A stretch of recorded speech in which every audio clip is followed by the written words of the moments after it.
A educação básica reproduz o machismo estrutural?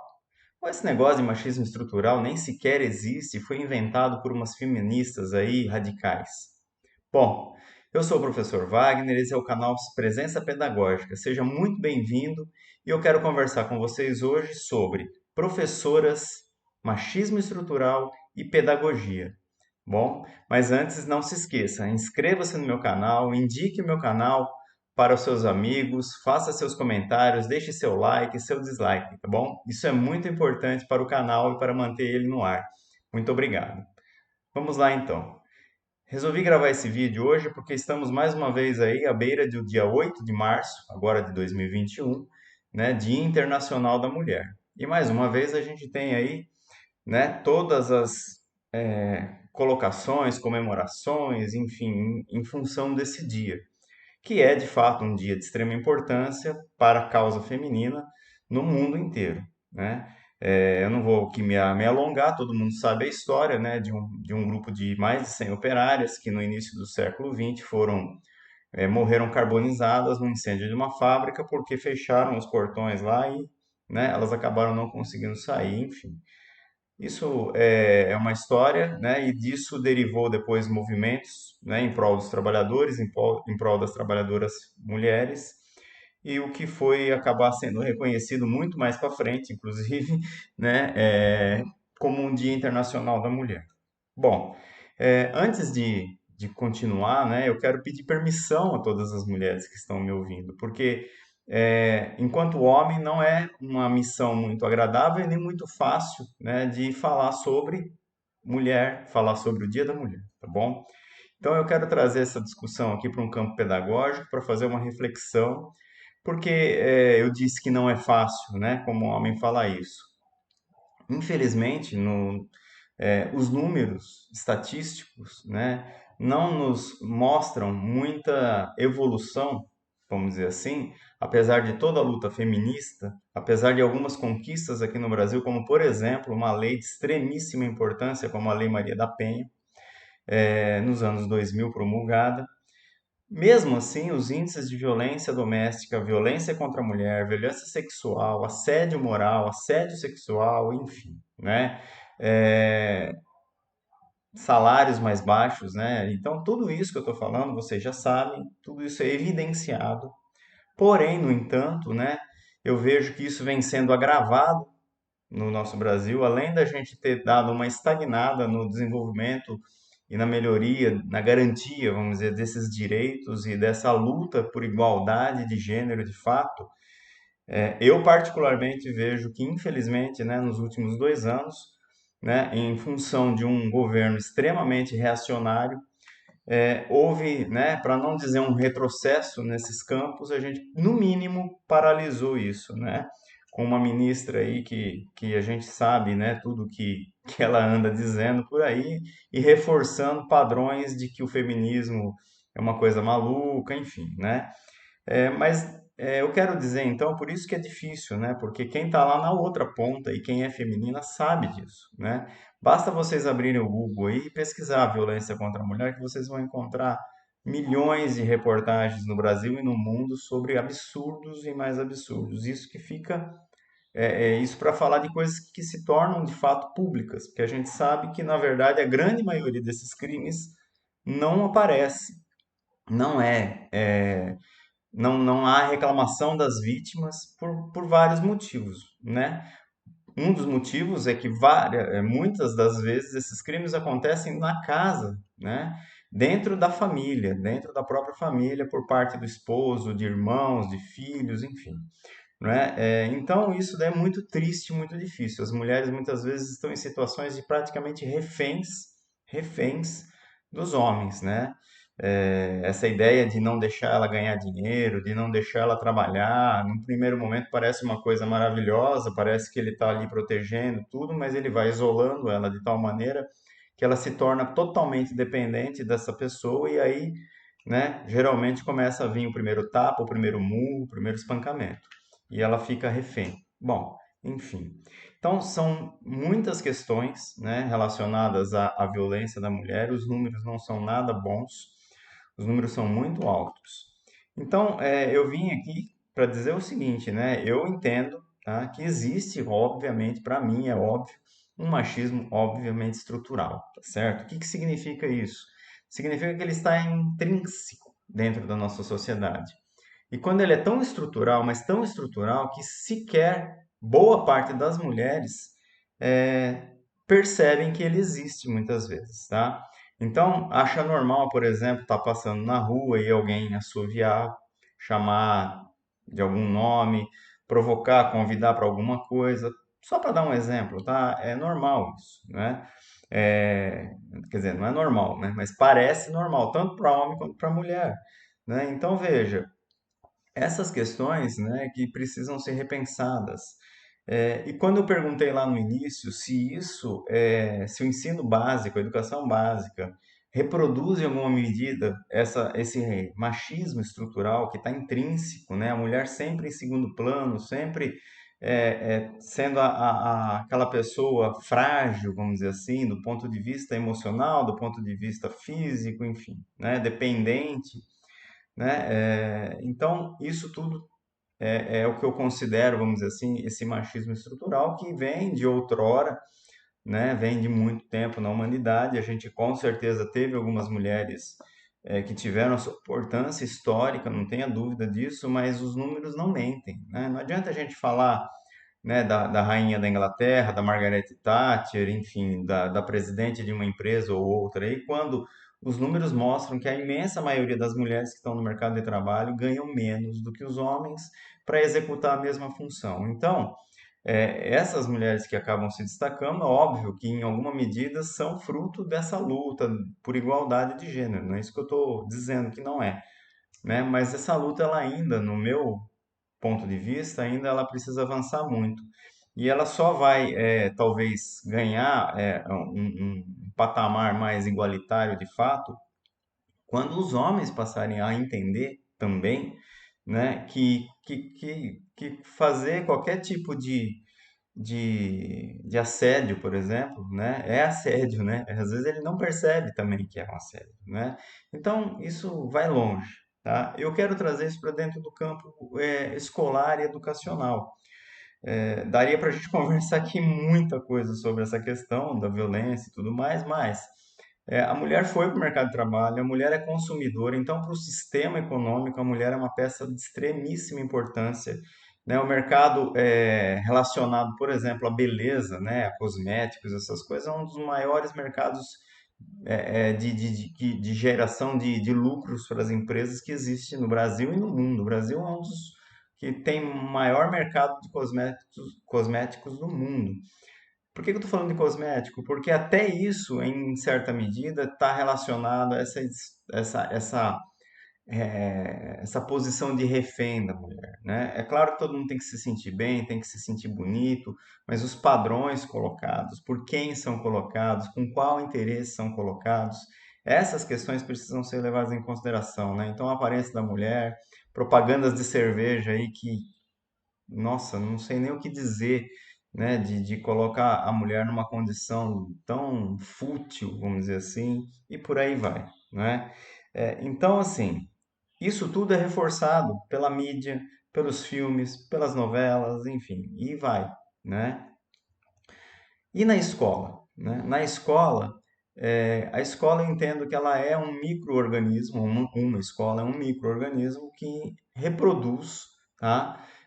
Em alguma medida, mais ou menos, dependendo do lugar que essa escola está, a sociedade, o entorno dela e a comunidade que está em torno dela, tá certo? As crianças vão para lá e elas vão reproduzir em alguma medida o que elas veem na casa delas, o que elas veem no shopping, o que elas veem na igreja, o que elas veem no seu local de convívio, tá certo? Então veja, então a escola sim reproduz em alguma medida esse machismo estrutural, né? Não é incomum meninos terem relações com as meninas na infância, relações depois dos 5, 6 anos começam a aparecer já pensamentos que indicam um pensamento machista, mas que ninguém percebe isso. Por que não percebe? Porque acha normal, como eu disse lá no começo, né? Então as relações. Mas, por exemplo, né, as meninas lá na educação infantil, será que elas têm o mesmo tratamento dos meninos na educação infantil? né? Quando uma menina sobe no escorregador e vai escorregar, se ela tiver de saia, será que a professora chama atenção e fala, olha menina, tá aparecendo, né, a sua calcinha, por exemplo? Ou então, e o menino não tem problema, a menina sobe num lugar, desce daí que você vai se machucar, o menino sobe no mesmo lugar, não tem problema, né? Então veja, a menina não pega um carrinho para brincar, algum outro menino ou mesmo algum adulto faz a intervenção dizendo que, olha, tem as bonecas aqui para você. Sei lá, são assim alguns pequenos exemplos, né, de atitudes que muitas vezes menina não corre, menina não fala assim, menino fala um palavrão, você finge que não escuta, a menina fala um palavrão, que absurdo, você é uma princesinha, né? E aí a princesinha já automaticamente está relacionada com as princesinhas da Disney, né? Enfim, que tem todo um contexto, inclusive, de gênero, de aparência, e aí entra até uma questão racial que não vai ser o foco aqui, porque se tem uma coisa que é, né, que é mais difícil do que ser mulher no Brasil, é ser mulher negra, não tenho dúvida disso, né? Enfim, então, será que essas relações, né, entre as crianças e do professor com as crianças e dos funcionários com as crianças traz, em alguma medida, essas experiências que não educam para uma cultura antimachista? É isso que eu queria colocar. É, Antes, eu quero dar um dado para vocês que é interessantíssimo, né? Talvez a mulher realmente não perceba que muitas dessas atitudes são motores, né, ou são que vão alimentar o machismo no futuro, né? Não deixar o menino pintou alguma coisa de rosa, a professora pode falar, nossa, mas rosa. Ela não vai falar nada, mas ela pode insinuar que aquilo é coisa de menina, sem querer, sem bem pensar, não é? Na casa acontece isso muitas vezes, dependendo da família. Então, um dado interessante, né, que é recente do INEP, que na educação infantil, vejam só, 96% dos professores, 96% dos professores são mulheres, tá? Isso para falar só de professor, tá bom? A gente sabe que tem cuidador, que tem, enfim, uma gama de outras profissionais que trabalham também na educação infantil e a imensa maioria mulher também. Nos anos iniciais do ensino fundamental, do primeiro ao quinto ano, 89% dos professores são mulheres. 89%. O ensino fundamental termina por volta de 11 anos a criança, tá certo? Onde eu quero chegar com isso? Na pedagogia, né, do machismo. Por quê? Veja, praticamente toda a infância das crianças dentro da escola fica a cargo de professoras mulheres, nas mãos de mulheres, né? E isso é um dado importante e interessante para a gente refletir. Se você aí que está me ouvindo, professora, né, concorda com tudo que eu falei sobre esse machismo estrutural e tudo mais, né? Quais são as ações, atitudes e atividades ao longo da sua carreira, ao longo das suas aulas, que você procura observar e mudar o rumo, né? Fazendo com que as suas crianças pensem de forma mais igualitária no quesito gênero. Será que você tem alguma intencionalidade por trás disso? Né? Ou será que a gente não percebe? E é interessante porque esses números, né, que eu acabei de mostrar para vocês, eles são também um reflexo direto do machismo, né? Porque por que que as mulheres estão na educação, sobretudo na educação infantil e nos anos iniciais, porque as crianças são pequenas? Porque existe a questão do conceito de cuidar, de mãe, tá? Então a mulher até uma certa época não podia trabalhar muito fora, né? A não ser as operárias, mas a mulher de classe média, tá? Não tinha isso. Ela ficava lá, ela era dona de casa, o marido sustentava, toda essa coisa. E aí ela começou a poder trabalhar. E aonde? No magistério. Por quê? Porque o magistério era uma coisa que, além de você trabalhar meio período, então isso permitia, com uma certa dificuldade, mas permitia que essa mulher, ao mesmo tempo que saísse para o mercado de trabalho, pudesse ainda continuar no outro período, dando conta de educar seus próprios filhos e cuidar da casa e cuidar do marido, né? Ou seja, fazer a sua função de mulher.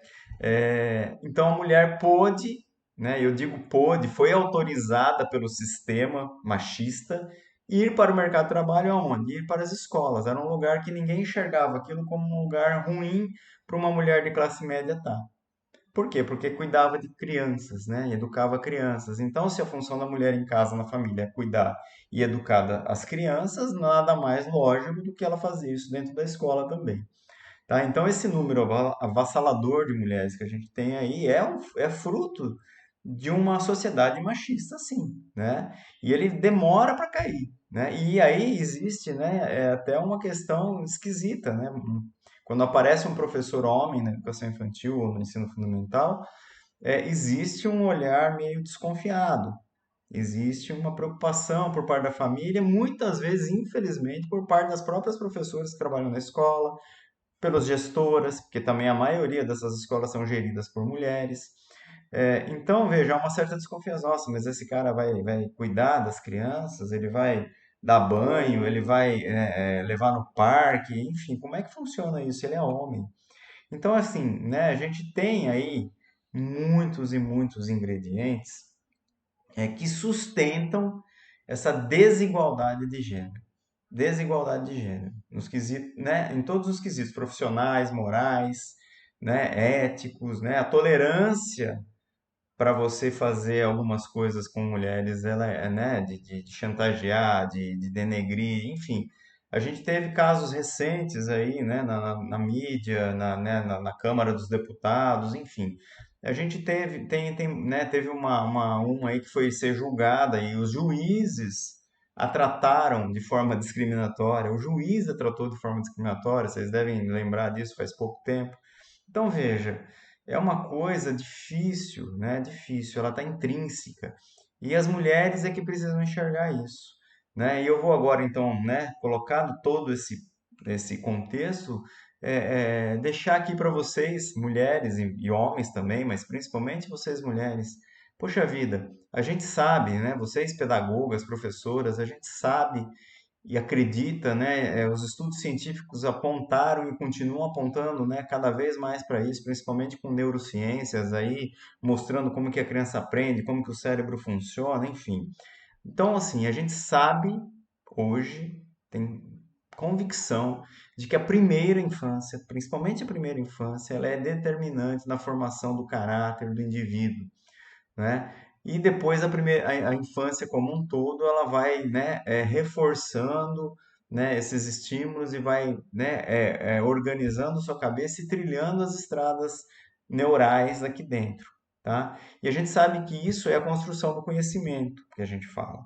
Essa construção do conhecimento na primeira infância, lá na creche, na educação infantil, no começo da alfabetização, ela precisa se dar de forma concreta, a gente sabe disso. As crianças aprendem fazendo e aprendem vendo o exemplo. Então, nenhuma criança vai desrespeitar uma colega de sala, um menino vai desrespeitar uma menina, enfim, ou vai ter uma ação, né, preconceituosa, enfim, se ele não viu isso em algum lugar como exemplo, seja na casa, na igreja, onde for, tá bom? Na televisão, né? Então, o que eu quero dizer aqui é que as crianças aprendem com os exemplos, né? E a gente tem aí, então, né, toda uma infância passando dentro da escola, porque é obrigatório a partir dos 4 anos, nas mãos de mais de 90% de mulheres que ficam com essas crianças, que são vocês, professoras, e aí a pergunta que eu faço é o que que nós, ou o que que vocês, melhor dizendo, né, podem fazer, né, para que essas crianças tenham relações positivas em relação ao gênero, né? Tanto meninos quanto meninas. Essa conversa que eu estou tendo aqui, ela não é uma conversa especificamente para mulheres, ela é uma conversa também para homens. Na verdade, enquanto os homens também não aceitarem e enxergarem isso, fica muito difícil, eu entendo. Por isso que lá na infância, quando a gente tem uma classe bem heterogênea, 50% de meninos e de meninas, a gente tem ali o cenário, vamos dizer assim, uma reprodução perfeita da sociedade num micro-organismo que é a escola, que é a sala de aula, onde a gente pode oferecer oportunidades para que não haja essa desigualdade e para que, quando houver algumas coisas assim, se faça refletir sobre isso, tá bom? Então, essa é a questão que eu deixo para vocês aqui. O que que vocês podem fazer? O que que nós podemos fazer para melhorar, né? Essa ideia, esse trato, essas atividades que são colocadas. O que vocês, gestores, professores, podem fazer frente às famílias quando perceberem situações assim, né?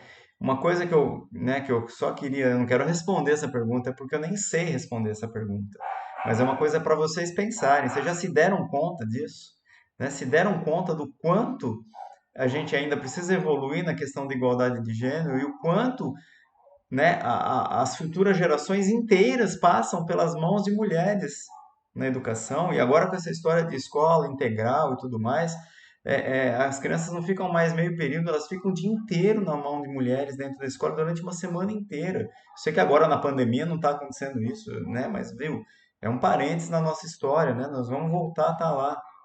Então é uma coisa para pensar, né? E acho que antes de mais nada é fazer uma autorreflexão, né? Pensar em tudo que acontece com você, mulher, né? E analisar o que é que você, né, considera machismo, o que você não considera machismo, ou melhor, o que você considera igualdade de gênero e o que você não considera igualdade de gênero, o que você acha que é normal. Se você acha que é normal um homem ganhar mais que você por ter um mesmo emprego, é claro que no serviço público as professoras e professores homens ganham a mesma coisa porque tem um concurso público, né? Mas na rede privada muitas vezes isso escapa aos dedos também, né? Também na área da educação. Então é uma coisa interessante, né? Para se pensar. Então, primeiro essa tomada de consciência, essa autorreflexão, e depois olhar para a criança, para o seu comportamento e pensar então ações e atividades dentro dos conteúdos da nossa base curricular que prega toda essa igualdade. Infelizmente, né, pessoas radicais, né, reacionárias, né, muitas ligadas a esse atual governo federal, que nós temos aí, né, minimizaram a importância de se colocar gênero claramente dentro da BNCC, né? Infelizmente aconteceu isso e esses grupos acabaram ganhando em certa medida. E cuidado também, né? Grupos religiosos defendem muito isso, né? Eu não estou aqui, né, de maneira nenhuma, mas assim, a gente precisa refletir também sobre tudo isso, né? Até quais são os interesses, né? O que está por trás disso? Por que é tão interessante assim para a sociedade ter uma mulher que se mata, né, para ter a aparência perfeita, que gasta todo o salário dela com isso? Será? Né? Então veja, a gente precisa pensar nisso, tá? Quando a gente vai numa loja de brinquedo, por exemplo, só para fechar mesmo agora, entrem numa loja de brinquedo dessas grandes que tem por aí e vocês vão ver que ela é dividida em setor, né? Um setor de brinquedos para meninos e um setor de brinquedos para as meninas. Assim, para chutar baixo, via de regra, o setor de brinquedos para meninas, ele tem o dobro do tamanho do setor de brinquedos para meninos. Pensem nisso. Isso não é por acaso. Não é por acaso, tá bom? Então, um abraço a todos vocês, né? Meu respeito enorme por todas as mulheres, por todas as profissionais da educação, principalmente, né? E a gente está aqui juntos, né? Para fazer de fato a diferença. E a educação só vai ser de fato transformadora se nós tivermos a intencionalidade pedagógica para transformar de fato a nossa sociedade. A gente não pode ser um mero reprodutor de conteúdos, tá bom? Um abraço, até a próxima, então.